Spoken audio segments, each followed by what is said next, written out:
Member for Caribou-Chilcotin. Well, thank you, Mr. Speaker, and I appreciate the comments made prior to myself here this morning, but the fact is it's not working. The problem is getting worse.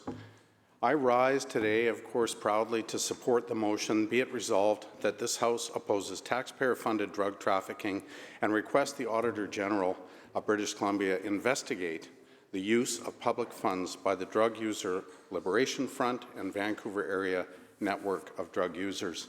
Mr. Speaker, better is possible. We have to end the NDP's failed and reckless decriminalization of illicit drugs.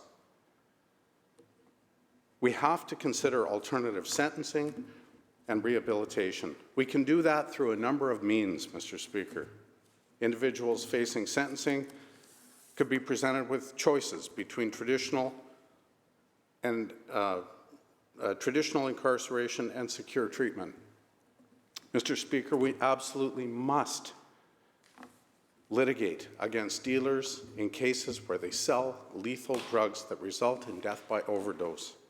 Traffickers who sell fatal drugs like fentanyl, carfentanil, and W18 must be held accountable, and they must pay the price for their actions against British Columbians. As I said before, better is possible. We could deliver on that plan, which will deliver results through a three-step approach to make treatment more accessible and affordable, increase services for complex mental health needs, and implement awareness and prevention and education campaigns. And we must create affordable and accessible treatment throughout British Columbia, including rural British Columbia. We will build a minimum of 5 regional recovery communities for addiction treatment where residents can stay up to a year with individualized, holistic, long-term residential treatment, including Indigenous-specific care. And it must be comprehensive care, building on a model of single-parent employment initiatives supporting those struggling with addiction with residential treatment, counseling, and job training for a year. And we absolutely must consider compassionate involuntary treatment. We will bring forward legislation allowing the limited use of involuntary treatment to keep our most vulnerable youth and adults at risk of harm to themselves or others safe in modernized compassionate facilities with 24/7 psychiatric and medical supports.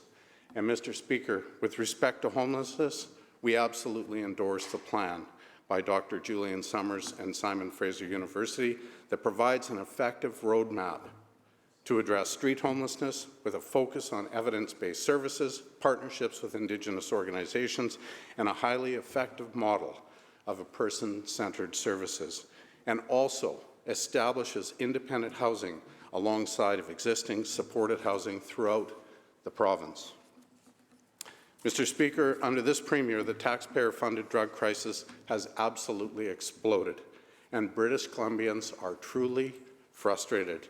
Doctors, parents, police, and communities themselves have voiced their concerns for months, and this government condemns more British Columbians, including vulnerable and young people, to drug dependency. The chaos that the NDP has caused and created is real. It has been revealed that the NDP government has supplied more than $1.2 million in public funds to the Drug User Liberation Front and to the Vancouver Area Network of Drug Users, 2 organizations, Mr. Speaker, involved in the purchase of illicit drugs and drug trafficking. British Columbians are, as I said, absolutely frustrated with what is happening in this province right now. Many have lost loved ones to this tragedy, and to those I offer my condolences also. But, Mr. Speaker, this absolutely must end. Thank you very much. Member